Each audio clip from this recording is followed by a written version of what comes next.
Walaikum Sultan. Have you made arrangements for simultaneous translation from Urdu to English?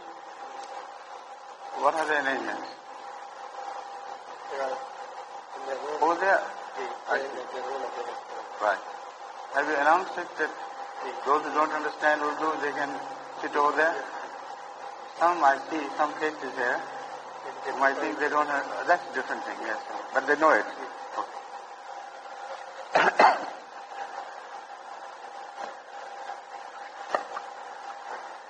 أشهد أن لا إله إلا الله وحده لا شريك له وأشهد أن محمدا عبده ورسوله أما بعد فأعوذ بالله من الشيطان الرجيم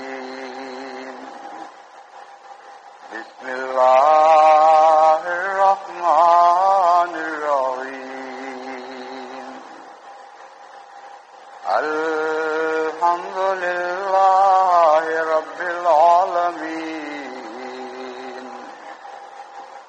الرحمن الرحيم مالك يوم الدين إياك نعبد وإياك نستعين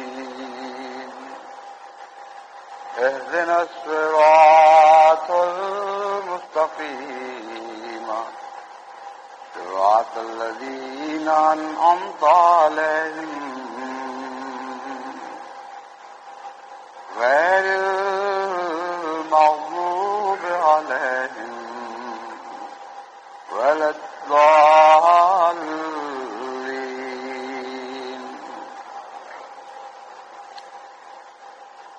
آج کا یہ خطبہ میں واشنگٹن ڈی سی سے دے رہا ہوں اور اس اعلان کی ضرورت اس لیے ہے کہ بہت سی جماعتوں میں اب براہ راست خطبے کی آواز پہنچنے لگی ہے. کیونکہ میں سفر پر ہوں اس لیے جہاں بھی کوئی خطبہ آتا ہے، جہاں بھی کوئی جمعہ پڑھا جاتا ہے، وہاں خطبے کا آغاز اسی فکرے سے کرتا ہوں کہ میں اس وقت کہاں سے بول رہا ہوں.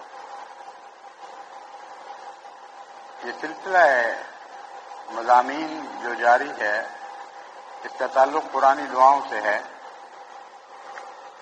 یعنی ان لوگوں کی دعاؤں سے جن کے متعلق ہم روزانہ سورہ فاتحہ میں یہ دعا کرتے ہیں کہ اے اللہ ہمیں ان انعام یافتہ لوگوں کی راہ پر چلا. کیونکہ یہ بہت مشکل راہ ہے اس لیے میں نے پہلے سے ہی یہ واضح کر دیا تھا کہ اس راہ پر چلنا دعاؤں کی مدد کے بغیر ممکن نہیں. اور قرآن کریم نے خود وہ سب دعائیں ہمیں سکھا دی ہیں جن دعاؤں کی مدد سے پہلے انعام یافتہ لوگوں نے یہ مشکل راہیں طے کی. بس ان دعاؤں سے غافل رہ کر ہر نماز میں یہ دعا کرتے رہنا کہ اے خدا ہمیں سیدھے انعام یافتہ لوگوں کی راہ پر چلا، کوئی معقول طریق نہیں. ایک طرف تو ایک بہت ہی مشکل راہ پر چلنے کی دعا مانگی جا رہی ہے، دوسری طرف ان لوگوں کی اداؤں سے پوری طرح ناواقف جن لوگوں نے اس سے پہلے ان راہوں پر چل کر خدا سے انعام پائے تھے، اور خدا تعالیٰ نے ان کا ذکر تفصیل سے قرآن کریم میں محفوظ فرما دیا کہ یہ انعام یافتہ لوگ تھے، یہ کیا کرتے تھے اور اس طرح مجھ سے دعائیں مانگا کرتے تھے، اور پھر اس طرح میں انہیں قبول فرماتا تھا اور ان پر مزید انعامات کی بارش نازل فرمایا کرتا تھا. حضرت ایوب کی ایک دعا پہلے بھی گزر چکی ہے، اب ایک اور دعا ہے جس کی ادا اس پہلی دعا سے کچھ مختلف ہے. قرآن کریم فرماتا ہے وَاذْكُرْ عَبْدَنَا أَيُّوبَ إِذْ نَادَىٰ رَبَّهُ أَنِّي مَسَّنِيَ الشَّيْطَانُ بِنُصْبٍ وَعَذَابٍ.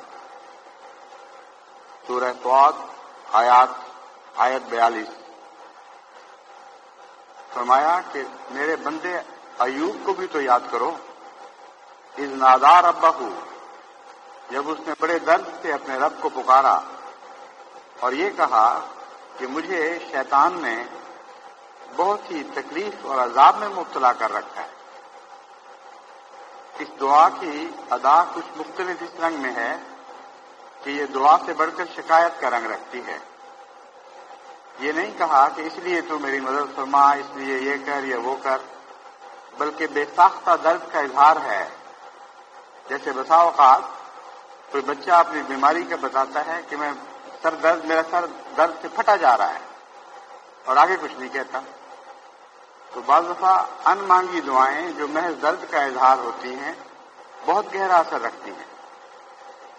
اسی لیے خدا تعالیٰ نے مان بعد یہ فرمایا ارکض برجلک، یہ بھی نہیں کہا کہ ہم نے دعا قبول کر لی، کیونکہ دعا تو ایک بین کا رنگ رکھتی تھی، شکایت تھی یا بے ساختہ درد کا اظہار تھا۔ فوراً مان مخاطب ہو کے فرماتا ہے تو سوار ہو، ایک سواری پکڑ اور اپنی ایڑی سے اس کو تیز بھگا۔ ھذا مختصر بارد و شراب، اور دیکھو یہ جگہ کیسی اچھے پانی پر مشتمل جگہ ہے، پانیوں پر مشتمل جگہ ہے، ٹھنڈی ہے اور بہت عمدہ نہانے کا پانی بھی اور پینے کا پانی بھی میسر ہے۔ دراصل یہ ہجرت کی طرف اشارہ تھا، اور بعد کے واقعات سے یہی ثابت ہوتا ہے کہ حضرت ایوب کو جس شیطان نے تنگ کر رکھا تھا وہ اس زمانے کا کوئی بہت ہی بڑا غاصب اور ظالم انسان تھا۔ حضرت ایوب کے متعلق کہانیاں تو بہت مشہور ہیں، لیکن قرآنی بیان سے جو بات ظاہر ہوتی ہے وہ یہی ہے کہ اگرچہ جسمانی بیماری بھی تھی مگر محض کوئی ایک تکلیف نہیں تھی، بلکہ آپ کے دشمن نے ہر طرح سے آپ کی زندگی آپ پر اجیرن کر رکھی تھی۔ آپ کے اموال لوٹ لیے گئے تھے، آپ کے جانوروں پہ طرح طرح کی بیماریاں پھیلا دی گئی تھیں، آپ کے خاندان میں سے بعض لوگوں کو آپ سے منحرف اور بدظن کر دیا گیا تھا، اور کتنے دردناک حالات پیدا کیے گئے کہ روایات میں آتا ہے کہ آپ کی بیوی بھی آپ کو چھوڑ کر الگ ہو گئی۔ ان تمام واقعات کا تو قرآن نے ذکر نہیں فرمایا، لیکن جس رنگ میں اس دعا کے بعد خدا تعالیٰ حضرت ایوب سے مخاطب ہوا، اس سے پہلی بات تو یہ پتہ لگتی ہے کہ ہجرت کا حکم تھا کہ ان حالات میں مزید ایسی جگہ میں ٹھہرنا مناسب نہیں ہے۔ دوسرا وعدہ یہ تھا کہ تمہیں ہم ایک ٹھنڈی چشمے والی جگہ میں پہنچا دیں گے، اور وہ ایسے چشمے ہیں جن سے تم اپنے جسم کو دھو تو شفا نصیب ہوگی۔ یہاں باردن سے مراد ٹھنڈ پیدا کرنے والا پانی ہے، ٹھنڈا پانی نہیں، کیونکہ تحقیق سے جہاں تک میں نے معلوم کیا ہے حضرت ایوب کو چونکہ جسمانی بیماری تھی، خارش کی، اور جسم پر ناسور پیدا ہو گئے تھے، اس لیے گندھک کے چشموں والے علاقے کی طرف آپ کی ہجرت ہوئی ہے جو گرم ہوتا ہے۔ لیکن جب ایک انسان کا جسم سوزش سے جل رہا ہو اور سخت بے قرار ہو تو گرم پانی جو اسے شفا دیتا ہے تو ہمیشہ یہ کہتے ہیں مجھے ٹھنڈ پڑ گئی، چین نصیب ہوا۔ تو باردن سے یہاں مراد ٹھنڈا پانی نہیں بلکہ تسکین بخش پانی ہے، صحت عطا کرنے والا پانی ہے۔ تبھی میں نے اس کا ترجمہ ٹھنڈا پانی نہیں کیا تھا بلکہ یہ کہا تھا کہ صحت بخش پانی۔ چنانچہ پینے کے لیے بھی اچھا تھا، لیکن پینے کے لیے ضروری نہیں کہ وہی پانی استعمال ہوا ہو، کیونکہ ہم نے دیکھا ہے ایسے علاقوں میں جہاں بہت گرم پانی کے ابلتے ہوئے چشمے ہوتے ہیں، ان میں جلد کے مریض جا کر نہاتے ہیں اور صحت یاب ہوتے ہیں، لیکن ساتھ ہی بہت ٹھنڈے پانی کے چشمے بھی ہوتے ہیں۔ کتنا ٹھنڈا پانی کہ بعض دفعہ اس میں ہاتھ رکھا نہیں جاتا۔ کلو منالی میں اس قسم کے چشمے بہت ہیں۔ بچپن میں مجھے یاد ہے ایک دفعہ حضرت خلیفۃ المسیح ثانی ہمیں وہاں لے کے گئے، اور گرم پانی اتنا تھا کہ اس میں ہاتھ ڈالنا ناممکن تھا، اور ساتھ ہی ٹھنڈے پانی کا چشمہ اتنا ٹھنڈا تھا کہ حضرت مسلم موعود نے انعام مقرر کیا کہ جو بچہ 1 منٹ ہاتھ رکھے گا میں اس کو اتنا انعام دوں گا، لیکن کوئی نہیں رکھ سکا۔ تو ایسی جگہ تھی جہاں مانوی طور پہ بھی بارد پانی تھا اور ظاہری طور پر بھی ساتھ ہی بارد پانی موجود تھا. ایک پانی شفا کے لیے بارد تھا اور ایک پینے کے لیے ٹھنڈ پیدا کرتا تھا اور اچھا پانی تھا. پھر فرمایا وَوَهَبْنَا لَهُ أَهْلَهُ وَمِثْلَهُمْ مَعَهُمْ رَحْمَةً مِنَّا وَذِكْرَىٰ لِأُولِي الْأَلْبَابِ. اور ہم نے اس کے گھر والے بھی اس کو واپس کر دیے. معلوم ہوتا ہے ہجرت کے وقت وہ ساتھ نہیں گئے. جب ان کے حالات بہتر ہوئے تو پھر رفتہ رفتہ وہ ملنے شروع ہوئے. لیکن محض اہل و عیال ہی نہیں دیے، وہ مثلہم معہم، اور بہت سے خاندان ایسے مل گئے جو اپنے خاندان ہی کی طرح تھے. اور یہ امر واقعہ ہے. حضرت رسول اکرم صلی اللہ علیہ وآلہ وسلم نے جب ہجرت فرمائی تو جتنے خاندان رشتے دار پیچھے چھوڑے ان سے بہت بڑھ کر محبت کرنے والے خاندان اور رشتے دار نصیب ہوئے. اور روحانی طور پر اہل مدینہ نے اخوت کا حق ادا کر دیا.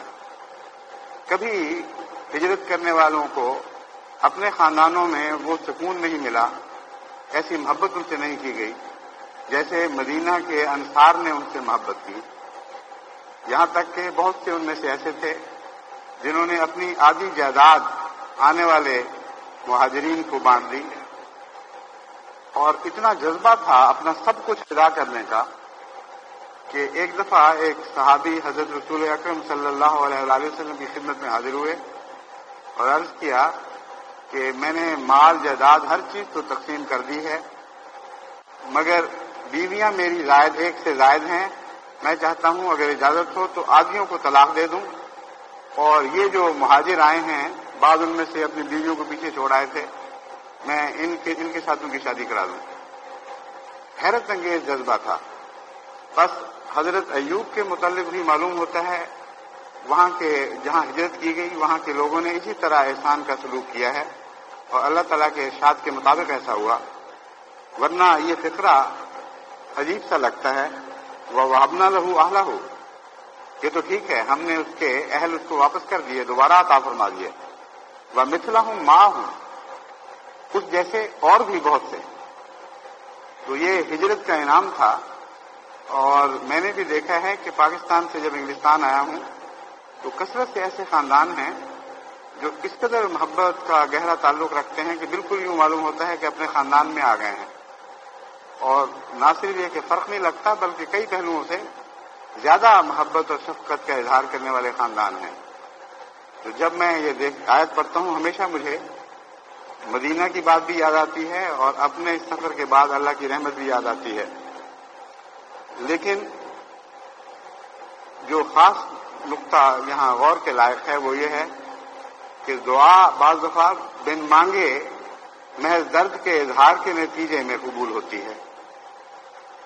اس سے پہلے ایک حضرت موسیٰ کی دعا کا ذکر گزرا ہے، اس میں آپ نے عرض کیا کہ رب انی لما انزلت الی من خیر فقیر، اے میرے خدا میں مانگتا کچھ نہیں، تو بہتر جانتا ہے مجھے کس چیز کی حاجت ہے، بس جو تو چاہے میں اسی کا فقیر ہوں. اور اس کے نتیجے میں خدا تعالیٰ نے ہر ضرورت کو پورا کر دیا. یہ گزشتہ خطبے میں میں نے اس پر تفصیل سے روشنی ڈالی تھی.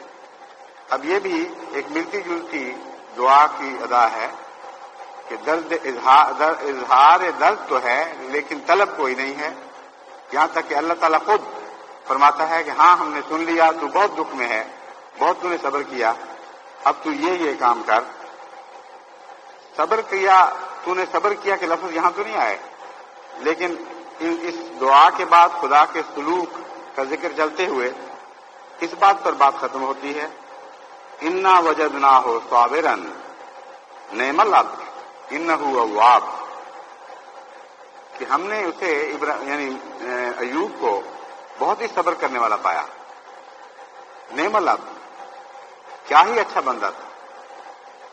عبد ہو تو ایسا ہو. نعم العبد کا محاورہ اس رنگ کا مضمون ہے جیسے ہم اردو میں کہتے ہیں کیا خوب انسان تھا. انسان ہو تو ایسا ہو. تو اللہ تعالیٰ فرماتا ہے میرے بندے بہت ہیں مگر ایسا بندہ ہو تب مزے کی بات ہے جیسے ایوب تھا، بہت ہی صبر کرنے والا تھا. انہ اواب، اور کثرت سے میری طرف جھکنے والا تھا. بس دعا کی قبولیت کے پیچھے یہ مزاج بھی تو ہیں جنہیں اپنانا ہوگا. محض درد کا اظہار کافی نہیں ہے. خصوصیت کے ساتھ درد کا اظہار اگر ایسے بندے سے کی طرف سے ہو جو صابر ہو تو دل پر بہت گہرا اثر پڑتا ہے. اور عام انسانی معاملات میں نے تجربہ کر کے دیکھا ہے کہ بعض لوگ چھوٹی چھوٹی باتوں پر درد کا اظہار کرتے ہیں. وہ مانگے بھی تو ایسا ان کو دینے کو دل نہیں چاہتا، یعنی اس طرح بے ساختہ، جس طرح بعض بندے جن کو عادت نہیں ہے مانگنے کی وہ خاموش رہتے ہیں اور صبر پر صبر کرتے چلے جاتے ہیں. جب ان کا صبر ٹوٹتا ہے تو بے اختیار دل پھٹنے لگتا ہے ان کے لیے، اور انسان کہتا ہے کہ بہت ہی تکلیف میں ہوگا جب اس نے یوں ہاتھ پھیلایا ہے. تو ایک تو اس دعا سے پہلے حضرت ایوب کا صبر ہے جس نے ایک پس منظر بنایا، اور پھر اواب کا مطلب ہے ہر بات میں خدا کی طرف دوڑتا تھا، غیر کی طرف نہیں جاتا تھا. جب بھی کوئی ضرورت پڑتی تھی، جب بھی تکلیف ہوتی تھی، اگر دوڑتا تھا تو خدا کی طرف دوڑتا تھا. یہ دو عادتیں ہیں جن کے نتیجے میں اللہ تعالیٰ نے اس دعا کو اس شان کے ساتھ قبول کیا ہے. بس جب بھی آپ قرآنی دعائیں مانگا کریں تو ان اداؤں کے ساتھ مانگا کریں جن اداؤں کے ساتھ وہ مقبول ہوتی ہیں. بعض لوگ مجھے کہتے ہیں جی ہمیں آپ دعا لکھ دیجئے جو ہم کرتے رہیں. بعض کہتے ہیں ہم یہ ورد کرتے چلے جا رہے ہیں، گھنٹوں مصلے پر بیٹھ کر یہ ورد کرتے چلے جاتے ہیں، ہماری دعا تو ابھی تک قبول نہیں ہوئی. لیکن بغیر اداؤں کے کیسے قبول ہوگی؟ پیار تو اداؤں پر آتا ہے، کلمات پر نہیں آیا کرتا. ایک ہی بات ایک عام آدمی کہتا ہے، بعض لوگ سے غصہ آ جاتا ہے. ایک ایسا شخص جس سے پیار پیدا ہو جائے جب وہ بات کہتا ہے تو اس پر پیار آتا ہے. یہ نفسیاتی کیفیت کا نام ہے پیار آنا، اور قبولیت دعا کا پیار سے تعلق ہے. جس طرح ایک شاعر نے کہا ہے کہ ان کو آتا ہے پیار پر غصہ، ہم کو غصے پہ پیار آتا ہے. اب دونوں کا آپس کا تعلق اس قسم کا ہے کہ ایک شخص کو نفرت ہے، ایک کو محبت ہے. تو جس کو نفرت ہے کہنے والا کہتا ہے ہم اس سے پیار کرتے ہیں تو اس کو غصہ آ جاتا ہے، اور ہمارا یہ حال ہے کہ جب اس کو غصہ آتا ہے تو ہمیں پیار آ جاتا ہے. تو یہاں دعاؤں کے معاملے میں محض لفظوں کی بات نہیں ہے کہ کسی نبی کے الفاظ آپ دہرانے لگ جائیں. قرآن کریم نے ان کیفیات کا ذکر فرمایا ہے، ان حالات کا ذکر فرمایا ہے، ان نبیوں کے اخلاق کا ذکر فرمایا ہے، ان نبیوں کے اپنے ساتھ تعلقات کا ذکر فرمایا ہے. وہ ایک پس منظر بنا کر پھر وہ دعا سکھائی گئی ہے. اس پس منظر کے پیدا کرنے کے لیے اگر انسان کوشش کرے، اگرچہ ویسا نہ بھی بن سکے لیکن کچھ تو ہو، پھر دعا کر کے دیکھے، کبھی خطا نہیں جائے گی. میرا تو ایمان ہے کہ وہ دعا جو انبیاء نے کی اور خطا نہ گئی، اگر اسی درد اور اسی جذبے کے ساتھ کی جائے تو کبھی خطا نہیں جائے گی. ہم نے تو دیکھا ہے وہ اچھے ڈاکٹر جو نسخے بیان کرتے ہیں اور ساتھ اس کے بتاتے ہیں تفصیل سے یہ باتیں ہوں تو نسخہ کارگر ہوگا. ان کا نسخہ واقعی کارگر ہوتا ہے. میں ہومیوپیتھک کا شوق رکھتا ہوں اور میں نے دیکھا ہے بعض ڈاکٹر جو نسخہ بتاتے ہیں بڑی شاید ہی کبھی وہ کامیاب ہو، لیکن بعض جو تفصیل سے بتاتے ہیں کہ یہ باتیں ہوں تو کامیاب ہوگا، وہ ضرور کامیاب ہوتا ہے. تو اللہ تعالیٰ سے بہتر کون ڈاکٹر ہو سکتا ہے جو انسان کے ہر اصلاح کے لیے ہمیں قرآن کریم جیسا نسخہ عطا فرماتا ہے. بس آپ غور سے دیکھیں تو حیران ہوں گے کہ ہر دعا کا پس منظر بیان ہوا ہے. وہ ساری ادائیں تفصیل سے زیر بحث لائی گئی ہیں جن پر نظر رکھتے ہوئے اللہ تعالیٰ نے ان دعاؤں کو قبول فرمایا.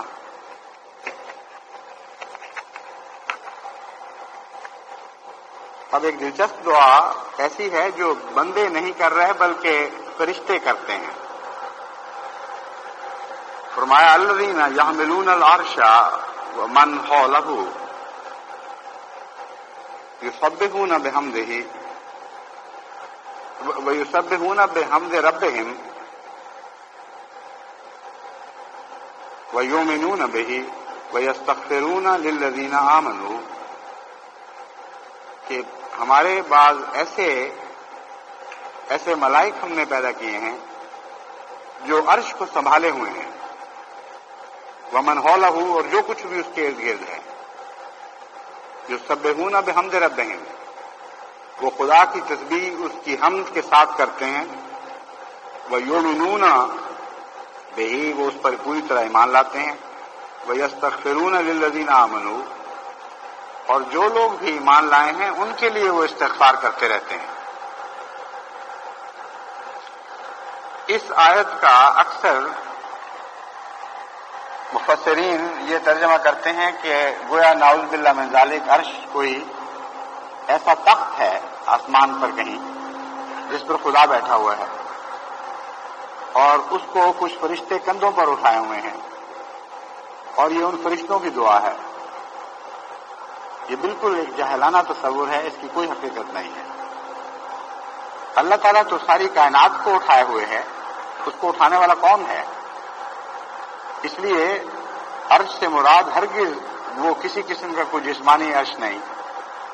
عرش کے مختلف معانی ہیں، قرآن کریم میں مختلف جگہ عرش مختلف معانی میں استعمال ہوا ہے، اور عرش سے نظام کائنات بھی مراد ہے۔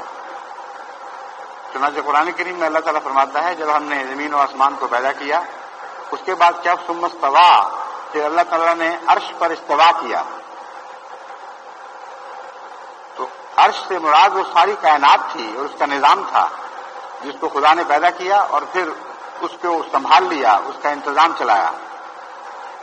بس وہ طاقتیں جو نظام کائنات کو چلانے والی طاقتیں ہیں، اور نظام کائنات کی جب ہم بات کرتے ہیں تو صرف ظاہری نظام کائنات نہیں بلکہ روحانی نظام کائنات بھی ہے، اور یہاں غالباً اسی کا ذکر ہے کہ وہ خدا کے پیدا کردہ فرشتے یا وہ طاقتیں جو روحانی نظام عالم کو چلانے کی ذمہ دار ہیں، وہ خدا کی حمد کرتی ہیں، اس کی تسبیح کرتی ہیں، اور پھر یہ عرض کرتی ہیں کہ اے خدا، مومنوں سے مغفرت کا سلوک فرما۔ فرشتوں کی طرف زیادہ دھیان اس لیے جاتا ہے کہ یہاں اپنے لیے انہوں نے استغفار نہیں مانگی۔ یہ بھی ممکن تھا اس آیت کا ترجمہ کہ خدا کے فرشتہ صفت انسان یہ دعا کرتے ہیں، لیکن فرشتہ صفت انسانوں میں سب سے بڑھ کر تو حضرت محمد رسول اللہ صلی اللہ علیہ وآلہ وسلم تھے۔ وہ پہلے اپنے لیے استغفار فرماتے تھے، پھر مومنوں کے لیے استغفار فرماتے تھے، کیونکہ ملائکہ کو بدی کی طاقت نہیں ہے، ان کو اختیاری نہیں ہے، اس لیے وہ اپنے لیے استغفار کر ہی نہیں سکتے۔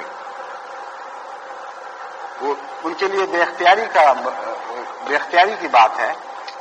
بس اس لیے یہاں ترجمہ یہی کرنا پڑے گا کہ ایسے فرشتے جو روحانی نظام کو چلانے والے ہیں، ان کا دل بھی چاہتا ہوگا کہ ہم بھی استغفار کریں، اور چونکہ ان پر اطلاق نہیں پاتی استغفار، اس لیے وہ خدا کے مومن بندوں کے لیے استغفار کرتے ہیں، اور استغفار اس طرح کرتے ہیں، ربنا وسعت کل شیء رحمۃ و علما،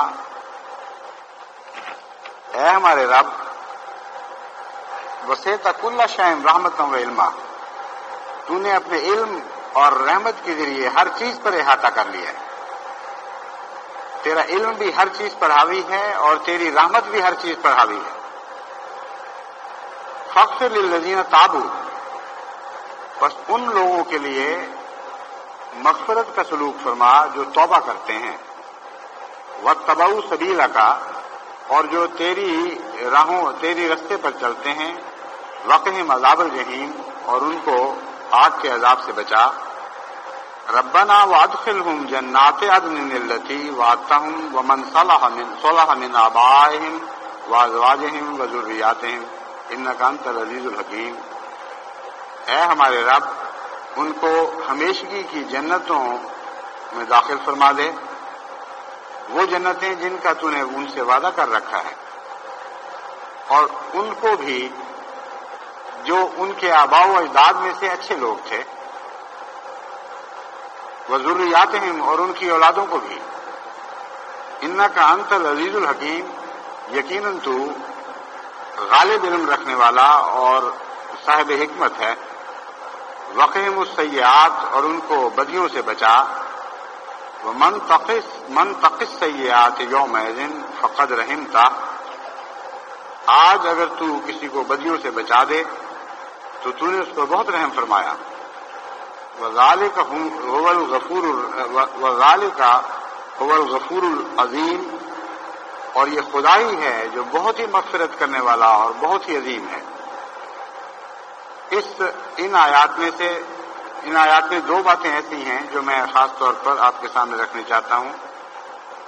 اگرچہ ملائک کے متعلق قطعی طور پر یہ ثابت ہو جاتا ہے کہ وہ بنی نوع انسان کے لیے، مومنوں کے لیے استغفار کرتے تھے، لیکن حضرت اقدس محمد رسول اللہ صلی اللہ علیہ وآلہ وسلم بھی تمام بنی نوع انسان کے لیے، خصوصاً مومنوں کے لیے استغفار کرتے تھے. اور چونکہ آپ بھی رحمت للعالمین تھے، اس لیے جب میں یہ پڑھتا ہوں کہ وسیع تھا، آیت ہے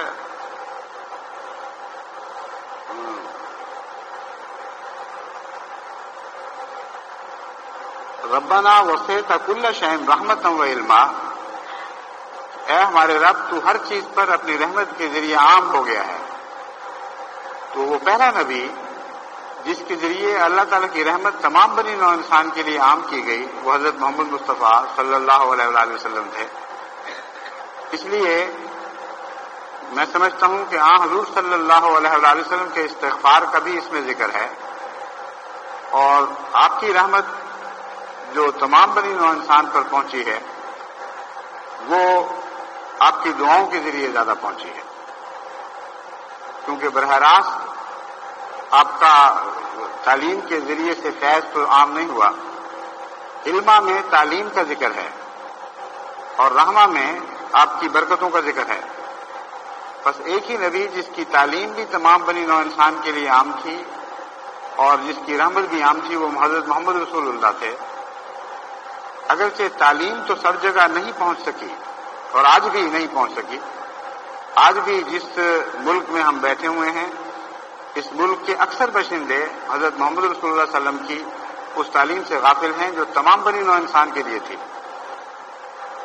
لیکن آپ کی رحمت ضرور پہنچی ہے، اور رحمت اگلوں کو بھی پہنچی ہے، پچھلوں کو بھی پہنچی ہے، اور تمام عالم کو پہنچی ہے.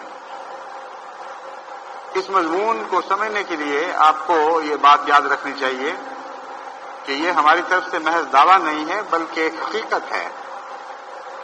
حضرت صلی اللہ علیہ وسلم کو مقصود کائنات بتایا گیا ہے، اور چونکہ شریعت نے ترقی کرتے ہوئے بالآخر جس طرح ارتقاء انسان تک پہنچا، حضرت محمد رسول اللہ صلی اللہ علیہ وسلم کی تعلیم تک پہنچنا تھا. گویا اسلام میں شریعت کا ارتقاء ہے. اس پہلو سے جو پہلے لوگ تھے ان سب کو جو تربیت دی گئی وہ اسی طرف قدم بڑھانے کی غرض سے تربیت دی گئی. اور تمام دنیا میں جہاں جہاں بھی اللہ تعالیٰ کی طرف سے شریعت نازل ہوئی اور رحمت کے نزول ہوئے، ان سب کو بالآخر حضرت صلی اللہ علیہ وسلم کی پیدا ہونے کی طرف سے پیدا کی جانے والی عالمی برادری کا جز بننے کے لیے تیار کیا جا رہا تھا. پھر جس طرح درخت کو پھل لگتا ہے تو ہم سمجھتے ہیں کہ یہ اپنی مراد کو پہنچ گیا، لیکن پھل لگنے کے بعد تو اس کی خدمت نہیں کی جاتی. درخت کی خدمت تو بیج ڈالتے وقت بلکہ بیج ڈالنے سے پہلے شروع کر دی جاتی ہے.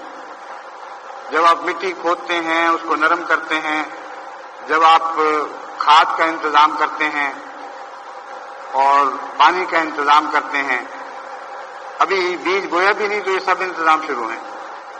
پھر بیج بوتے ہیں، پھر وہ درخت بنتا ہے اور مسلسل اس کی نگہداشت جاری رہتی ہے، یہاں تک کہ بالآخر وہ پھل پیدا کرنے لگ جاتا ہے. بس حضرت اقدس محمد رسول اللہ صلی اللہ علیہ وآلہ وسلم کا فیض اگر زمانے میں بھی پہلوں کو پہنچا اور کائنات میں بھی ہر جگہ عام تھا تو یہ کوئی فرضی دعویٰ نہیں ہے، بلکہ حضرت صلی اللہ علیہ وآلہ وسلم کو مخاطب کرتے ہوئے اللہ تعالیٰ نے فرمایا لولا کا لما خلقت الافلاک، کہ اے میرے بندے اگر تجھے پیدا کرنا مقصود نہ ہوتا تو میں کائنات کو پیدا نہ کرتا، کیونکہ اس کائنات کا پھل تو ہے، اس کا مقصود تو ہے. تجھ جیسا میں نے پیدا کرنا تھا، بیچ میں دوسرے بھی پیدا ہو گئے. اور درخت کے پھل کے لیے لکڑی بھی تو پیدا ہوتی ہے، پتے بھی تو پیدا ہوتے ہیں، اور ان کے مختلف فوائد بھی دنیا کو پہنچتے ہیں. تو یہ وہ معنی ہے جس معنی میں سمجھتا ہوں کہ فرشتے خدا سے عرض کرتے ہیں کہ اے خدا تیری رحمت اور علم تو سب دنیا میں اب عام ہو چکی ہے. فاغفر للذین تابوا واتبعوا سبیلک وقہم عذاب الجحیم، اس لیے ہر اس شخص پر رحم فرما، اس کی توبہ قبول کر جو تیری طرف توبہ سے جھکتا ہے، اور اسے آگ کے عذاب سے بچا. یہاں یوم ذن کا معنی بھی سمجھ آ جاتا ہے. اس دعا میں فرشتے عرض کرتے ہیں وقہم السیئات ومن تقی السیئات یوم ذن فقد رحمتہ. یہاں یوم سے مراد زمانہ ہے.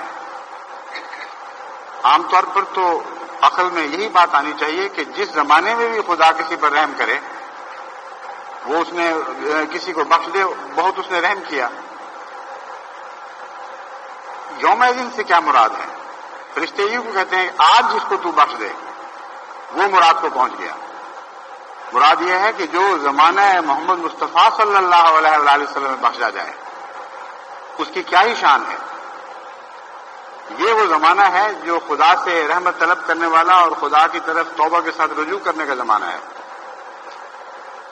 دوسرے اس آیت کے ذریعے ہمیں رحمتا یعنی تو نے رحم کیا کہ ایک ایسی تشریح معلوم ہوئی جو اس سے پہلے معلوم نہیں تھی. ہم دعا کرتے ہوئے یہ کہتے ہیں ربنا فاغفر لنا واعف عنا واغفر لنا وارحمنا. قرآن کریم کی دعا ہے جو ہمیں سکھائے گی واعف عنا، ہم سے درگزر فرما، واغفر لنا اور ہمیں بخش دے، وارحمنا اور ہم پر رحم فرما. عام طور پر دعا کرنے والا یہ سمجھتا ہے کہ رحم سے مراد یہ ہے کہ ہماری حالت ظاہر ہے، جس طرح فقیر کہتا ہے کہ بھوکے ہیں، ننگے ہیں، کچھ ڈال دے، کچھ دے دے، رحم فرما. لیکن رحم کا معنی یہاں اس سے بہت زیادہ گہرا ہے. چنانچہ ملائکۃ اللہ نے آخر پر جا کر اس مضمون کو کھولا اپنی دعا کے دوران. وہ عرض کرتے ہیں وَمَن تَقِ السَّيِّئَاتِ يَوْمَئِذٍ فَقَدْ رَحِمْتَهُ، کہ اس زمانے میں یعنی شریعت محمدیہ کے زمانے میں جس کو تو بدیوں سے بچا دے اس پر تو رحم فرماتا ہے. یعنی تیرے رحم کا مطلب ہے کسی کو بدیوں سے بچانا. اور خصوصاً زمانہ نبی میں جو شخص بدیوں سے بچا رہے، کیونکہ سب سے بڑی آزمائشیں بدیوں کے لیے زمانہ نبی میں مقدر تھیں، وہی ہے جس کے متعلق ہم کہہ سکتے ہیں کہ تو نے اس پر رحم فرمایا. اب دوبارہ اس دعا کو پڑھیں تو اس کا زیادہ واضح مضمون سمجھ میں آ جاتا ہے. ہم کہتے ہیں ہم سے عفو کا سلوک فرما، جو غلطیاں ہم کر جاتے ہیں ان سے صرف نظر فرما لے، گویا تو نے دیکھا ہی نہیں. واغفر لنا، جو گناہ کر بیٹھے ہیں ان سے بخش دے. کس لیے؟ تاکہ ہم اور گناہ کرتے چلے جائیں؟ نہیں، ورحمنا، اور ہم پر رحم فرما ان معنوں میں کہ ہمیں بدیوں سے بچا لے، آئندہ بدیاں کریں ہی نہ. بس یہ مضمون واضح ہوا ملائکہ کی اس دعا سے. اور جیسا کہ میں نے بیان کیا تھا یوم ذن اس لیے کہا گیا ہے کہ حضرت صلی اللہ علیہ وآلہ وسلم نے خود پیشگوئی فرمائی ہے کہ جیسی بدیوں کی آزمائش میری امت میں آنے والی ہے ویسی کبھی کائنات میں ایسی نہیں آئی. فرمایا کہ میرے زمانے میں دجال نے پیدا ہونا ہے، اور فرمایا کہ دجال سے تمام انبیاء اپنی اپنی امتوں کو ڈراتے آئے ہیں کہ خبردار ایک ایسا زمانہ آنے والا ہے جب دجال ظاہر ہوگا، اور کبھی ایسی بدیاں انسان کے سامنے امتحان بن کر نہیں اٹھ کھڑی ہوں گی جیسے اس زمانے میں کھڑی ہوں گی، اور اکثر انسانوں کو مغلوب کر لیں گی. بدیاں پیدا کرنے والے کا نقشہ بھی ایک بہت بڑے دیو ہیکل وجود کے طور پر پیش کیا گیا ہے، جو مذہب سے کلیتاً عاری اور دنیا میں بے انتہا ترقی یافتہ ہے. اور جہاں تک بدیوں کی تفاصیل کا تعلق ہے، وہ احادیث میں بھی اور قرآن کریم میں بھی مختلف جگہ پر ان کا ذکر ملتا ہے کہ آئندہ ایسے ایسے دن آنے والے ہیں، اور یہ وہ دن ہیں جن میں سے ہم گزر رہے ہیں. بس یوم دن کا سب سے زیادہ تعلق اس زمانے سے ہے. آپ دیکھیں کہ اس دور میں مغرب سے جیسی بدیوں کے سیلاب نکلے ہیں اور دنیا کو دبوتے چلے گئے ہیں، ویسے اس سے پہلے کسی زمانے میں کوئی اس کی نظیر نہیں ملتی. جس ملک میں آپ بیٹھے ہیں، یہ میں نے ہی اس نقشے کی تصویر ہے جو حضرت محمد رسول اللہ صلی اللہ علیہ وسلم نے دجال کی اداؤں کے متعلق کھینچا تھا. 1400 سال پہلے آپ نے فرمایا کہ اس کی داہنی آنکھ نہیں ہوگی، یعنی روحانیت سے اور تقوی سے اور اللہ کی محبت سے واری ہوگا، لیکن بائیں آنکھ بہت بڑی اور بہت روشن اور اتنی بصیرت والی ہوگی کہ وہ پاتال تک نظر ڈالے گی، زمین کے راز دیکھ لیا کرے گی. بس آج تک دنیا میں کوئی طاقت امریکہ سے بڑھ کر سائنس پر عبور حاصل کرنے والی پیدا نہیں ہوئی. بدیاں بھی سب دنیا میں یہیں سے نکل کر پھیل رہی ہیں، اور دنیاوی ترقیات کے لحاظ سے بھی یہی ملک ہے جو سب سے آگے ہے. بس جب یہ دعا آپ پڑھیں تو سوچیں کہ یہاں یوم دن سے کون مراد ہے. حضرت محمد رسول اللہ صلی اللہ علیہ وسلم کی امت کا وہ دور جس میں بدیاں پھیلنی مقدر تھی. آپ آئے تھے رحمت اور علم پھیلانے کے لیے، مگر اسی امت میں ایک ایسا دور بھی آنا تھا جبکہ ہر طرف سیئات میں پھیل جانا تھا. تو کیسی اچھی دعا ہمارے لیے کی گئی ہے. ابھی ہم پیدا بھی نہیں ہوئے تھے کہ عرش پر خدا کے فرشتے اس زمانے کو یاد کر کے ہمارے لیے دعائیں کرتے تھے کہ اے خدا اس دور میں دعاؤں کی مدد کے بغیر وہ بچ نہیں سکیں گے، بہت بڑی ذمہ داریاں ان پر ہوں گی اور کمزور لوگ ہوں گے. ان کے مقابل پر اتنی بڑی طاقتیں ظاہر ہوں گی کہ تو خود فرماتا ہے کہ ایسی طاقتیں کبھی دنیا میں جاری نہیں کی گئیں. اس لیے ہم یہ عرض کرتے ہیں رحم کا سلوک فرما، ان کو بدیوں سے بچانا. بس یہاں جو ماں باپ اپنے بچوں کے متعلق اپنی بچیوں کے متعلق فکر مند رہتے ہیں اور مجھ سے پوچھتے ہیں کہ بتائیں کیا نسخہ استعمال کریں، وہاں اور نسخوں کے سے پہلے سب سے بڑا نسخہ میں دعا کا بتاتا ہوں. اور دعا کس رنگ میں کرنی چاہیے یہ آپ کو قرآن کریم کی اس آیت نے بتا دیا. اللہ تعالیٰ کے فرشتے وہ فرشتے جن پر جن کے ذریعے نظام روحانی جاری ہے، جن کے کندھوں پر روحانی نظام چلانے کا بوجھ ہے، ان کی دعا بہت ہی معنی خیز دعا ہے.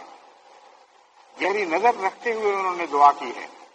بس ہمیں بھی اس دعا میں شامل ہو جانا چاہیے، اور جس طرح کہ میں نے اس کی تفصیل بتائی ہے، اس کا پس منظر دکھایا ہے، ان معنوں میں یہ دعا اپنے لیے اور اپنی اولاد کے لیے کیا کریں.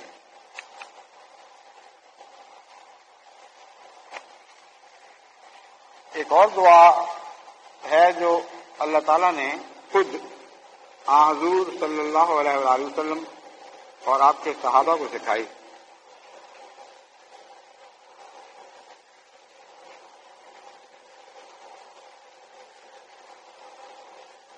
یہ سواری کی دعا ہے.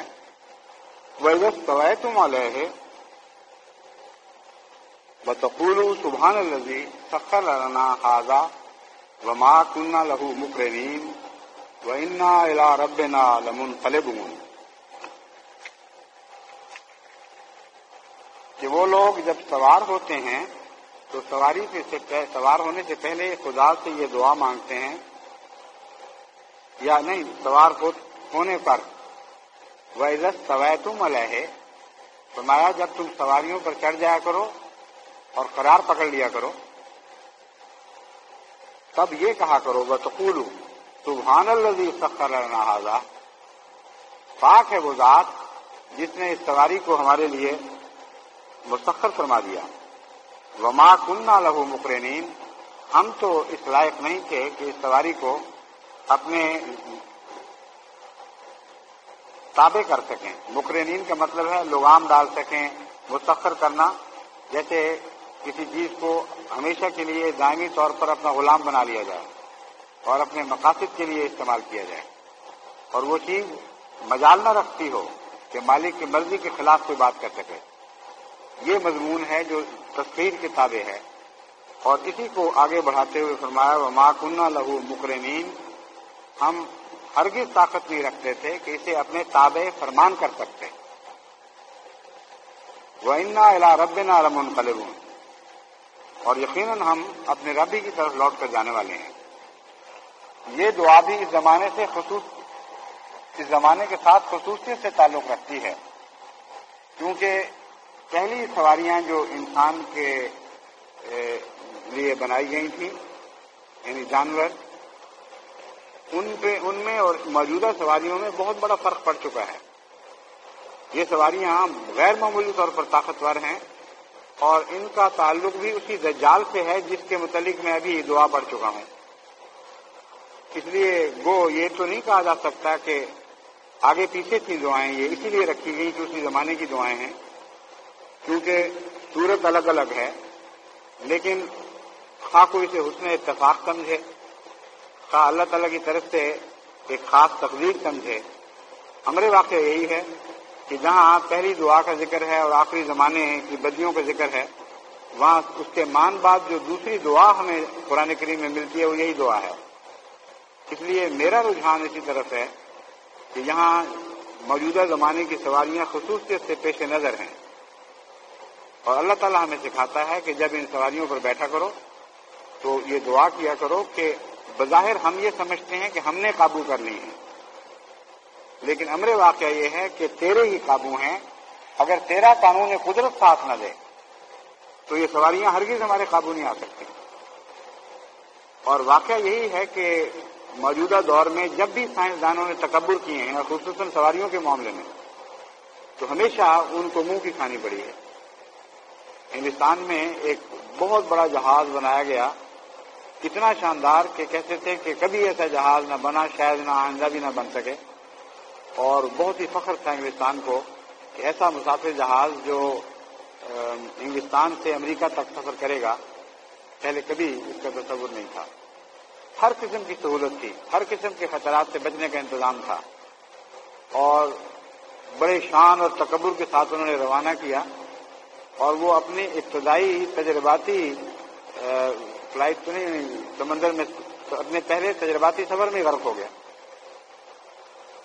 اور بے شمار لوگ اس کے ساتھ غرق ہو گئے جو بڑی شان کے ساتھ اس پہلے تاریخی سفر میں شامل ہو رہے تھے. جہازوں کا بھی اعتبار نہیں ہے، اعتبار ہو بھی تو قانون قدرت کا مقابلہ نہیں کر سکتے. جب طوفان اٹھ کھڑے ہوتے ہیں تو انسانی بنائی ہوئی مشینیں ان کے سامنے بالکل ایک پرے کاہ کی حیثیت رکھتی ہیں. جس طرح ایک چھوٹا سا خاک کا ذرہ ہو یا ایک تنکا ہو وہ اڑتا پھرے، ایسی حیثیت ہو جایا کرتی ہے. اس لیے احمدیوں کو خصوصیت سے یاد رکھنا چاہیے کہ ہر سواری پر سوار ہونے کے بعد یہ دعا کیا کریں. لیکن اس کے ساتھ ایک اور بھی کلمہ زائد فرما دیا گیا جو بہت ہی پرلطف کلمہ ہے. وہ یہ ہے وَإِنَّا إِلَىٰ رَبِّنَا لَمُنقَلِبُونَ، ہم نے آخر خدا ہی کی طرف جانا ہے. بہت گہرا مضمون ہے جو اس کلمے میں بیان فرمایا گیا. ایک یہ کہ سواریوں پر بیٹھتے ہوئے، خصوصاً خطرناک سواریوں پر بیٹھتے ہوئے، خدا کے مومن بندے دعائیں تو کرتے ہیں لیکن ڈرتے نہیں ہیں. وہ دعا کرنے کے ساتھ یہ بھی کہتے ہیں کہ اے خدا، یہ تو عارضی سفر ہے، اصل سفر تو ہمارا تیری طرف ہونا ہے، ہم نے بالآخر تجھ تک پہنچنا ہے. اس لیے اگر تیری مرضی یہ ہو کہ یہ جہاز غرق ہو جائے، ہم اپنے وطن واپس نہ بھی جا سکیں، تو اصل وطن تو وہ ہے جہاں تو ہے، جہاں تجھ سے جا کر ملنا ہے. اس لیے ہم یقین رکھتے ہیں انا الی ربنا لمنقلبون، ہم تو یقیناً اپنے رب کی طرف لوٹائے جائیں گے. اس کا ایک دلچسپ تجربہ مجھے بھی ہوا. 1965 میں جب میں سری لنکا گیا تو جس جہاز پر میں سوار تھا، میرے ساتھ ایک سری لنکا کے ایک وزیر بھی تھے، وہ کیبنٹ منسٹر. اور جب ہم سری لنکا پہنچنے لگے تو اس سے چند منٹ پہلے ایسا خوفناک طوفان آیا کہ میں نے کبھی اس سے پہلے جہاز میں ایسا خوفناک منظر نہیں دیکھا. کوہرام مچ گیا سارے جہاز میں، چیخم چہار اور دعائیں، کوئی بیوی بچوں کو یاد کر رہا تھا، کوئی خدا کو یاد کر رہا تھا، اور بے حد اونچا نیچا جہاز ہو رہا تھا. اور میں اطمینان سے بیٹھا ہوا تھا، مجھے یہ دعا یاد تھی اور میں بالکل ایک ذرہ بھی فکر میں مبتلا نہیں ہوا. خیر وہ خدا نے فضل کیا، وہ کچھ دیر کے بعد اس طوفان سے ہم گزر گئے. جب نیچے اترنے لگے تو اس نے مجھے کہا کہ تم کون ہو؟ میں نے کہا میں مسلمان ہوں. کہتا ہے اس میں اور بھی تو بہت سے مسلمان ہیں تم کون سے مسلمان ہو؟ کہ میں اس بات اس کی سمجھ گیا. میں نے اس کو بتایا. کہتا میں حیران ہوں کہ سارا جہاز ایک قیامت کا نمونہ دکھا رہا تھا اور تم آرام سے بیٹھے ہوئے، تمہیں کچھ بھی پتہ نہیں. میں نے کہا اس لیے کہ انا الی ربنا لمنقلبون نے ہمیں پیغام دیا ہے کہ یہ سفر ہم چھوٹے چھوٹے کرتے ہیں بعض منازل کو پیش نظر رکھ کر. اللہ تعالیٰ ہمیں یاد کراتا ہے کہ اپنی آخری منزل نہ بھول جانا، وہ منزل اصل ہے، دائمی مقام ہے، تم نے لوٹ کر وہیں آنا ہے. تو میں یہ سوچ رہا تھا کہ آج چلے جائیں کل چلے جائیں، جانا تو وہیں ہے، کوئی فرق نہیں پڑتا ہے. تو مومن کو یہ دعا اور اس کے بعد کا جو جملہ غیر معمولی تقویت دیتی ہے. اول تو یہ کہ اس دعا کی برکت سے میرا ایمان ہے کہ بہت سے حادثات سے مومن بچایا جاتا ہے، اور جہاں مقدر ہو بھی وہاں بڑی شان اور تمانیت کے ساتھ خدا کے حکم کے سامنے سر تسلیم خم کرتا ہے. بس دعائیں وہی کیا کریں جو انعام یافتہ لوگوں کی دعائیں ہیں، مگر انعام یافتہ لوگوں کی اداؤں کے ساتھ ان کے مضامین میں ڈوب کر دعائیں کیا کریں.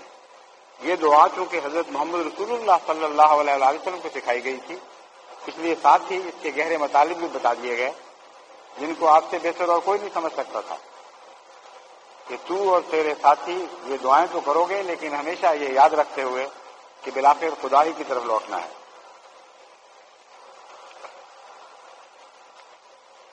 اب ایک دعا ہے جسے ہم کہہ سکتے ہیں کہ الانسان کی دعا، یعنی الانسان سے مراد ہے انسان کامل کی دعا، کیونکہ خدا تعالیٰ نے اسی طرح اس دعا کو پیش فرمایا ہے. اور اس سے میں سمجھتا ہوں کہ یقیناً یہ حضرت اقدس محمد رسول اللہ صلی اللہ علیہ وسلم کی دعا ہے. اس میں الانسان کے لفظ کے سوا اور بھی اشارے ہیں جو اس دعا کو حضرت صلی اللہ علیہ وسلم کی دعا بتاتے ہیں. فرمایا ان الذین قالوا ربنا اللہ ثم استقاموا فلا خوف علیہم ولا هم یحزنون. یقیناً وہ لوگ جو یہ کہتے ہیں کہ ہمارا رب اللہ ہے، ثم استقاموا، پھر وہ استقامت اختیار کرتے ہیں، فلا خوف علیہم ولا هم یحزنون، ان پر کوئی خوف نہیں آتا اور کبھی وہ اپنی ضائع شدہ چیزوں پر غم نہیں کرتے. یحزنون کا یہ مطلب نہیں ہے کہ غم کے موقع ان کو میسر نہیں آتے. اس کا مطلب یہ ہے کہ جب خوف آتے ہیں تو آتے ضرور ہیں لیکن وہ ان سے ڈرتے نہیں، مرعوب نہیں ہوتے، بلکہ ہر خوف کے وقت خدا کا خوف ان پر غالب رہتا ہے اور دنیا کے خوفوں سے ان کو بچاتا ہے.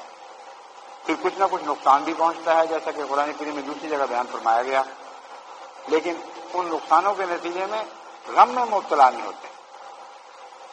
جاتا ہے تو کہتے ہیں ٹھیک ہے چلا گیا. اور احمدیہ تاریخ ہمیں بتاتی ہے کہ اللہ تعالیٰ کے فضل سے اس دور میں بھی حضرت محمد رسول اللہ صلی اللہ علیہ وسلم کے ایسے غلام پیدا ہوئے جن کا سب کچھ لوٹ لیا گیا لیکن مسکراتے رہے، غم میں مبتلا نہیں ہوئے. میں نے ایک دفعہ پہلے بھی خطبے میں ایک نوجوان کا ذکر کیا تھا جو 1974 کے فسادات میں مجھے ملنے آیا، حضرت خلیفۃ المسیح ثالث سے ملنے آیا تھا. تو میں وقف جدید میں ان دنوں کام کیا کرتا تھا، وہ میرے پاس بھی آ گیا اور داخل ہوا تو باتیں کھلی ہوئی، مسکراتا ہوا، ہنستا ہوا، بہت خاص خوشی کے مزاج کے ساتھ داخل ہوا. اس کا نام نصیب تھا. اس کو اس حال میں دیکھ کر میں کہا نصیب کیا بات ہے کہ بہت کچھ تم نے پا لیا ہے جو اس طرح تم اتنے خوش ہو رہے ہو. اس نے کہا یہی سوال خلیفۃ المسیح ثالث نے بھی مجھ سے کیا تھا اور ان کو بھی میں نے یہی جواب دیا تھا کہ آج ہم نے خدا کی راہ میں سب کچھ کھو دیا ہے، یہ خوشی ہے. ملیں تھی چاولوں کی، کارخانے تھے، بہت خدا کے فضل سے کھاتا پیتا گھر تھا. انہوں نے بتایا کہ سارا دن ٹرک لا لا کے وہ بوریاں ڈھوتے رہے دھونا پنجابی میں کہتے ہیں سامان لادنا اور دوسری جگہ لے جانا، اور کسی نے نہیں پوچھا، نہ پولیس آئی نہ کسی کو پرواہ ہوئی، یہاں تک کہ سب کچھ صاف ہو گیا، تو کارخانہ بھی برباد، دیواریں منہدم کر دی گئیں، اور میں اب اس لیے خوش ہوں کہ بہت مزے میں ہوں کہ اب سب کچھ اللہ نے پھر دوبارہ دینا، ہم نے تو جو کچھ تھا وہ خدا کی سوچ کر دیا۔ تو یہ مطلب ہے لا ولاہم یا ظنون۔ اس کے برعکس وہ لوگ جو ان میں ایمان کی کمی ہوتی ہے، ان کو آپ دیکھیں چھوٹا سا نقصان پہنچے تو جان کا ضیاع کر بیٹھتے ہیں، اپنی جان ضائع کر دیتے ہیں اس غم میں بھول بھول کے۔ تو کتنا فرق ہے، کتنے عظیم الشان بندے ہیں جو محمد رسول اللہ صلی اللہ علیہ وسلم کے غلام ہیں اور آپ ہی کی تربیت یافتہ ہیں۔ خدا تعالیٰ ان کے متعلق فرما رہا ہے ان الذین قالوا ربنا اللہ، دیکھو کیسے شاندار بندے ہیں میرے، جب وہ یہ کہہ دیتے ہیں کہ اللہ ہمارا رب ہے تو پھر کسی اور کو رب نہیں مانتے۔ یہاں ربنا اللہ میں یہ مضمون ہے، رب کا مطلب ہے پرورش کرنے والا، سب کچھ عطا کرنے والا، زندگی کے گزارے دینے والا، ادنا حالتوں سے ترقی دے کر اعلیٰ حالتوں کی طرف لے جانے والا۔ رب تو وہ خدا کو کہیں، مگر دنیا کی طاقتوں سے ڈر جائیں اور ان کو رب سمجھ لیں، خدا فرماتا ہے ایسا نہیں ہوتا۔ میرے بندے وہی ہیں جو مجھے رب کہنے کے بعد کہ میرے ہو رہتے ہیں، اور نشانی ان کی کیا ہے؟ لا خوف علیہم ولا هم یحزنون، کوئی دنیا کا خوف ان پر غالب نہیں آتا، بے خوف ہو جاتے ہیں، اور جو بھی نقصان پہنچ جائے ان کو غم نہیں ہوتا، ہمیشہ سکینت کی حالت میں زندگی بسر کرتے ہیں۔ کتنا عظیم الشان انسان ہے جو قرآن کریم پیدا کرنا چاہتا ہے۔ اسی لیے اس دعا کو اللہ تعالیٰ نے الانسان کی دعا کے طور پر پیش فرمایا کہ ابھی ان کی صفات بیان ہو رہی ہیں، دعا بھی آگے آنی ہے۔ فرمایا اولئک اصحاب الجنت خالدین فیہا، یہی وہ لوگ ہیں جو جنتوں میں داخل کیے جائیں گے اور پھر ہمیشہ رہیں گے، ان جنتوں سے ان کو کبھی نکالا نہیں جائے گا۔ جزاؤہم بما کانوا یعملون، یہ ان کے اعمال کی جزا ہے، جیسا کہ وہ ہمیشہ کے لیے خدا کے ہو گئے تھے، خدا ہمیشہ کے لیے ان کا ہو جائے گا۔ وَوَصَّيْنَا الْإِنسَانَ بِوَالِدَيْهِ احسانا، ہم نے الانسان کو یعنی محمد رسول اللہ کو، انسان کامل کو یہ نصیحت فرمائی کہ اپنے والدین سے احسان کا سلوک کرو۔ یہاں یہ سوال ضرور اٹھتا ہے کہ حضرت صلی اللہ علیہ وآلہ وسلم نے تو اپنے والدین کا منہ نہیں دیکھا، والدہ کو دیکھا لیکن تھوڑے عرصے کے لیے، اور والد تو بعض روایات کے مطابق آپ کے پیدا ہونے سے پہلے ہی فوت ہو چکے تھے۔ بس والدین احسانہ کا کیا مطلب ہے؟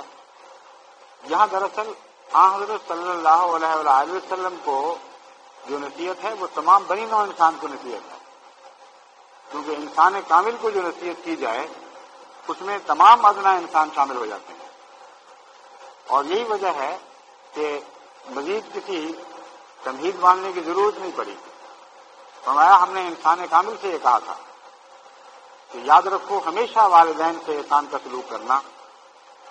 حملتہ امہ کرہا ووضعتہ کرہا، یہ مضمون بھی عام ہے، دیکھ لیجئے تمام بنی نوع انسان پر یہ مضمون مشتمل ہے، یہاں تک آگے جا کے پھر یہ مضمون اور رنگ اختیار کر جائے گا۔ ہم نے دیکھو تم نے دیکھو تمہاری ماؤں کا تم پر کتنا احسان ہے، یعنی تم دیکھو، تم نے کہہ دیا میں نے غلطی سے، تم دیکھو تمہاری ماؤں کا تم پر کتنا احسان ہے، اور یا اگر لفظی ترجمہ کریں تو غائب میں مضمون بیان ہو رہا ہے، وہ یہ ہے حملتہ امہ کرہا، ہر انسان کی ماں اسے بہت تکلیفوں سے پیٹ میں اٹھائے پھرتی ہے، وہ وضعتہ کرہا، اور بہت تکلیف کے ساتھ جنم دیتی ہے، 9 مہینے تک اپنے پیٹ میں پالتی ہے، ایسی حالت میں کہ وہ بہت ہی ادنا حالت سے ترقی کرتے کرتے انسان کی حالت تک پہنچتا ہے۔ اب آپ دیکھیں جس نے ربنا اللہ کا دعویٰ کیا تھا اسی کی مزید صفت بیان ہوئی ہے۔ رب کا مطلب ہی یہ ہے ادنا سے ترقی دے کر اعلیٰ حالت تک پہنچانے والا۔ انسانی رشتوں میں اس کی بہترین مثال ماں بنتی ہے۔ فرمایا دیکھو اپنی ماں کی طرف دیکھو کہ ہر انسان کی ماں نے اس کو بڑی مصیبتوں سے اپنے پیٹ میں پالا، اور پھر بڑے خطرات کے ساتھ اس کو جنم دیا. وحملہ وفصالہ 30 شہرا، اور یہ عرصہ پیٹ میں اٹھائے پھرنے کا اور پھر اس کو وضع حمل کا، پھر دودھ پلانا، یہ 30 مہینوں تک پھیلا ہوا ہے. حتی اذا بلغ اشدہ وبلغ 40 سنۃ، یہاں تک کہ جب وہ 40 سال کی عمر کو پہنچ گیا اور بلغ 40 سنۃ، بلغ اشدہ، بلوغت کو پہنچ گیا اور 40 سال کی عمر کو پہنچ گیا. قال رب اوزعنی ان اشکر نعمتک التی انعمت علی، اس نے یہ دعا کی جو میں بیان کروں گا. یہاں میں نے کہا تھا نا کہ آگے جا کے مضمون بدل جائے گا. ایک مضمون ہے عام جو سارے بنی نوع انسان پر مشترک ہے، ہر ایک کی ماں اسی طرح اس کو جنم دیتی ہے، لیکن ہر شخص احسان مند نہیں ہوا کرتا. اب واپس حضرت محمد رسول اللہ علیہ وسلم کی طرف مضمون لوٹ گیا ہے، ایک عام واقعہ بیان کر کے جو سب بنی نوع انسان پر مشترک ہے. پھر الانسان بمعنی محمد رسول اللہ، اس مضمون کو دوبارہ اٹھا لیا گیا اور یہ کہا گیا کہ جب وہ بلوغت کو پہنچا اور 40 سال کی عمر تک وہ پہنچا، اور 40 سال کی عمر آپ کی نبوت کی عمر تھی، اس لیے 40 سال کا لفظ استعمال ہوا ہے، ورنہ ہر انسان تو 40 سال کی عمر پر پہنچنے کے بعد یہ بات نہیں کہا کرتا. بس یقیناً قطعی طور پر یہاں حضرت اقدس محمد رسول اللہ صلی اللہ علیہ وسلم مراد ہیں، اور آپ کا نقشہ بیان فرماتا ہے کہ آپ نبوت پانے کے بعد کیا دعائیں کیا کرتے تھے. فرمایا قال رب اوزعنی ان اشکر نعمتک التی انعمت علی وعلی والدی، اے میرے رب مجھے توفیق عطا فرما کہ میں اس نعمت کا شکریہ ادا کر سکوں جو تو نے مجھ پر کی، اور اس نعمت کو تمام کر دیا. یعنی تمام کا مضمون لفظ ظاہر نہیں، مگر نبوت میں تمام کا مضمون شامل ہوتا ہے، اس لیے میں نے لفظ تمام داخل کیا. آیت کریمہ فرماتی ہے رب اوزعنی ان اشکر نعمتک التی انعمت علی، اے میرے رب مجھے توفیق عطا فرما کہ میں اس نعمت کا شکریہ ادا کرتا رہوں، شکریہ ادا کر سکوں، اس کی توفیق پاؤں جو تو نے مجھ پر فرمائی. وعلی والدی، اور اپنے والدین پر جو تو نے، میرے والدین پر جو تو نے نعمت کی ہے اس کا بھی میں شکر ادا کروں. اب دیکھیں یہاں والدین سے آن صلی اللہ علیہ وسلم کے احسان کا ذکر یہاں نہیں فرمایا، اس لیے کہ آپ کے والدین پہلے گزر چکے تھے. یہ مضمون لگتا ہے 2 دھاگوں سے بنا ہوا ہے، کبھی یہ عام ہو جاتا ہے کبھی خاص ہو جاتا ہے. عام ہو جاتا ہے تو تمام بنی نوع انسان پہ پھیل جاتا ہے، جب سمٹتا ہے تو حضرت محمد رسول اللہ صلی اللہ علیہ وسلم کی ذات میں سمٹ آتا ہے. آپ یہ دعا کیا کرتے تھے کہ اے خدا مجھ پر جو تو نے اتنا بڑا احسان فرمایا، مجھے توفیق عطا فرما کہ میں اس کا شکر کا حق ادا کر سکوں، اور صرف اسی کا نہیں بلکہ اپنے والدین پر بھی کی طرف سے بھی تیرا شکر ادا کروں. صاف ظاہر ہے کہ والدین گزر چکے ہیں اور ان کو پتہ نہیں کہ کیا نعمت ان کو ملی، اور واقعتاً حضرت صلی اللہ علیہ وسلم کے والدین گزر چکے تھے.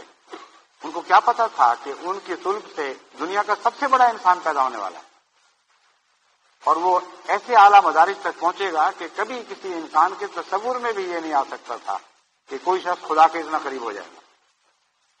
اور چونکہ والدین ایسی حالت میں گزرے تھے کہ ابھی وہ مسلمان نہیں ہوئے تھے، نہ مسلمان ہو سکتے تھے، اور انبیاء کو حکم نہیں ہے کہ وہ اپنے ان والدین کے لیے دعا کریں جن کے متعلق احتمال ہو کہ وہ مشرک ہوں.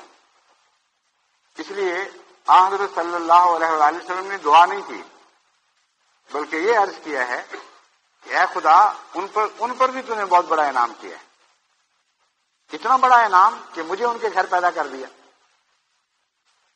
اور وہ شکر ادا نہیں کر سکتے، ان کو علم نہیں ہے کہ کیا احسان تو نے ان پر کیا. مجھے توفیق عطا فرما میں ان کی طرف سے تیرا شکر ادا کروں.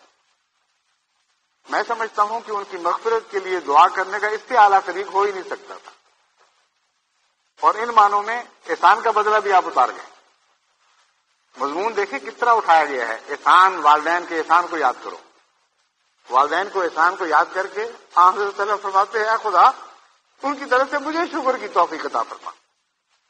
بس جن کی طرف سے محمد رسول اللہ شکر ادا کر رہے ہوں کیسے ممکن ہے؟ میں تو یہ یقین کر سکتا کہ اللہ تعالیٰ ان سے مغفرت کا سلوک نہ فرمائے. وَأَنْ عَمَلَ صَالِحًا تَرْضَاهُ، اور شکر کی تعریف فرما دی. ہم جو زبانی شکر ادا کرتے رہتے ہیں یہ تو کوئی شکر نہیں. فرمایا شکر کس طرح ادا کروں؟ ان عمل صالحا ترضاہ، میں ہمیشہ ایسا عمل کروں کہ جس کے نتیجے میں تو راضی ہوتا رہے. اس میں شکر کا فلسفہ بھی بیان ہو گیا. ایک انسان شکر اس لیے کرتا ہے کہ کوئی شخص اس پر احسان کرتا ہے اور وہ چاہتا ہے کہ اس احسان کا بدلہ چکا سکے. خدا کو آپ احسان کا بدلہ نہیں دے سکتے، لیکن احسان کا بدلہ چکانے کی روح یہ ہے کہ جب آپ احسان اتارتے ہیں تو اگلا راضی ہوتا ہے. جب آپ کو کوئی تحفہ دے اور آپ اس سے بڑھ کر تحفہ دیں تو تحفے تو عارضی چیزیں ہیں، بعض دفعہ کوئی استعمال بھی نہیں کرتا، کسی اور کو دے دیتا ہے یا پھینک دیتا ہے یا اس کے کام کی چیز نہیں ہوتی، لیکن وہ راضی ہو جاتا ہے. اگر محبت سے ایک ذرہ بھی کسی کو تحفہ دیا جائے تو وہ راضی ہو جاتا ہے. تو کیسا عمدہ گہرا نفسیاتی نقطہ بیان فرمایا کہ اب میں تجھ پر تو احسان کر نہیں سکتا لیکن تجھے راضی تو کر سکتا ہوں. اور احسان تو اسی لیے کیا جاتا ہے، احسان کا بدلہ تو اسی لیے چکایا جاتا ہے کہ کوئی راضی ہو جائے. بس اب تو ایسا فیصلہ فرما کہ ایسے عمل کی مجھے تو خود توفیق عطا فرما دے. مجھے معلوم نہیں کس کس عمل سے تو راضی ہوگا. جس عمل سے بھی تو راضی ہوتا ہے وہی عمل میں کرتا چلا جاؤں اور ساری زندگی میں تیری رضا حاصل کرتا رہوں، تجھے خوش کرتا رہوں. وصلِ لی فی ذریتی، اور یہی نہیں میری ذریت کو بھی صالح بنا دے. اور اس ذریت میں آپ سب شامل ہیں، صرف حضرت صلی اللہ علیہ وسلم کی جسمانی اولاد ہی نہیں بلکہ تمام بنی نوع انسان جنہوں نے آپ سے تعلق جوڑنا تھا یا آئندہ جوڑیں گے وہ سارے اس دعا میں شامل ہو جاتے ہیں. انی تبت الیک وانی من المسلمین. دیکھیں نا اب بات کس طرح کھل گئی ہے. فرماتا ہے آن وسلم عرض کرتے ہیں کہ میں تو جانتا ہے کہ تیری طرف لوٹ آیا، میں تو ایسی توبہ کر چکا ہوں کہ کبھی کسی نے توبہ ایسی نہیں کی. انی تبت الیک، اور مجھے کوئی نہیں چاہیے. وانی من المسلمین، میں یہ دعویٰ کر سکتا ہوں کہ ہاں میں مسلمان ہوں. بس اس کے نتیجے میں میرے بعد میں آنے والے تعلق رکھنے والوں سے بھی احسان کا سلوک فرما اور ان کو بھی ایسے اعمال کی توفیق بخش جن کے ذریعے تو راضی ہو جائے.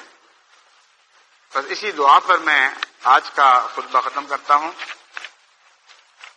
لیکن میں آپ کو ایک دفعہ پھر توجہ دلاتا ہوں کہ اس دعا کی دنیا میں ہر جگہ ہر دور کے انسان کو ضرورت رہی ہے، لیکن جیسی آج کے دور میں اس دنیا میں اس جگہ جہاں سے میں خطبہ دے رہا ہوں اس دعا کی ضرورت ہے. شاید کبھی کسی اور جگہ ایسی دعا کی ضرورت نہ پڑی ہو. ایسے ظالم ماحول میں آپ بس رہے ہیں جس کی فضا زہریلی ہے. جب بچے سانس لیتے ہیں تو دو قسم کی پولوشن میں مبتلا ہوتے ہیں. ایک پولوشن تو بنی نوع انسان کو نظر آ رہی ہے اور اس کے خلاف وہ ان کے دماغ روشن ہو گئے ہیں، وہ اٹھ کھڑے ہوئے ہیں، وہ کہتے ہیں کسی طرح اس پولوشن کو کم کریں. اس فضا کی وہ آلودگی جو جراثیم کے ذریعے، خاک کے ذروں کے ذریعے، دھوئیں کے ذریعے، زہریلی گیسوں کے ذریعے دنیا کو نظر آتی ہے، اس سے وہ بڑے سخت متنبع ہو چکے ہیں اور کوشش بھی کر رہے ہیں. لیکن ایک آلودگی ایسی ہے جو اس سے بہت زیادہ ہلاکت کرنے والی ہے اور وہ روح کو ہلاک کرنے والی آلودگی ہے. وہ اس فضا میں اتنی زیادہ ہے کہ اگر ان کو پتہ لگے کہ کس فضا میں دم لے رہے ہیں تو ان کے دم نکل جائیں اس خوف سے کہ ہم کیا سانس ہیں جو ہم اپنے کیا ہوا ہے جو ہم اپنی سانسوں میں لے رہے ہیں، اس کی طرف کوئی توجہ نہیں. بس جب آپ یہ دعا کیا کریں تو اس رنگ میں دعا کیا کریں کہ آپ نے بھی اس آلودگی سے بچنا ہے اور اپنے ساتھیوں کے لیے بھی دعا کیا کریں کہ اللہ تعالیٰ اس آلودگی سے ان کو بھی بچائے، کیونکہ یہ فضا واقعتاً بہت گندی ہے. میں نے بہت سے احمدی ماں باپ کو روتے دیکھا ہے. وہ کہتے ہیں اس طرح ہماری بچی ہاتھ سے نکل گئی، اس طرح بچہ ہاتھ سے نکلا جا رہا ہے. اس کے نظریات تبدیل ہو جاتے ہیں، زندگی کے متعلق اس کا تصور بدل جاتا ہے، اور کوئی نصیحت اس پر کام کر نہیں سکتی. وہ اور رنگ میں دیکھ رہا ہوتا ہے، ماں باپ اور رنگ میں دیکھ رہے ہوتے ہیں. بس ایسی حالت میں دعاؤں ہی کا سہارا ہے، اور دعا کے علاوہ اور بھی باتیں ہیں جو میں بعض دوسری جگہ بیان کرتا چلا آیا ہوں، آئندہ بھی بیان کروں گا، مگر سب سے طاقتور سہارا ہمارا دعا ہے. اور دعاؤں میں سے میں سمجھتا ہوں یہ دعا جو میں نے آپ کے سامنے پڑھ کر سنائی ہے، یہ امریکہ کے حالات میں اور باقی دنیا کے حالات میں بھی آج کی سب سے بڑی ضرورت ہے. اللہ تعالیٰ ہمیں توفیق عطا فرمائے. اس دعا کا حق ادا کرتے ہوئے، اس میں ڈوبتے ہوئے خاص سوچ کے ساتھ اپنے لیے اور اپنی آئندہ نسلوں کے لیے دعا کیا کریں، اور اللہ تعالیٰ ان دعاؤں کو قبول فرمائے.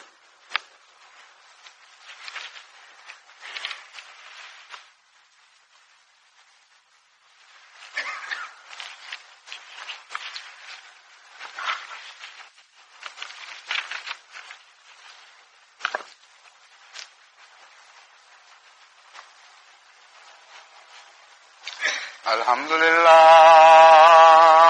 نحمده ونستعينه ونستغفره ونؤمن به ونتوكل عليه ونعوذ بالله من شرور أنفسنا ومن سيئات أعمالنا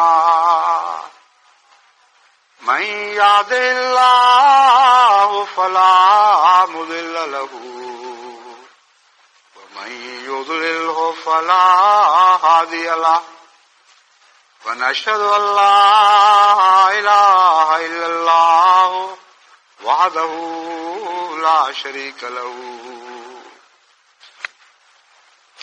ونشهد أن محمدا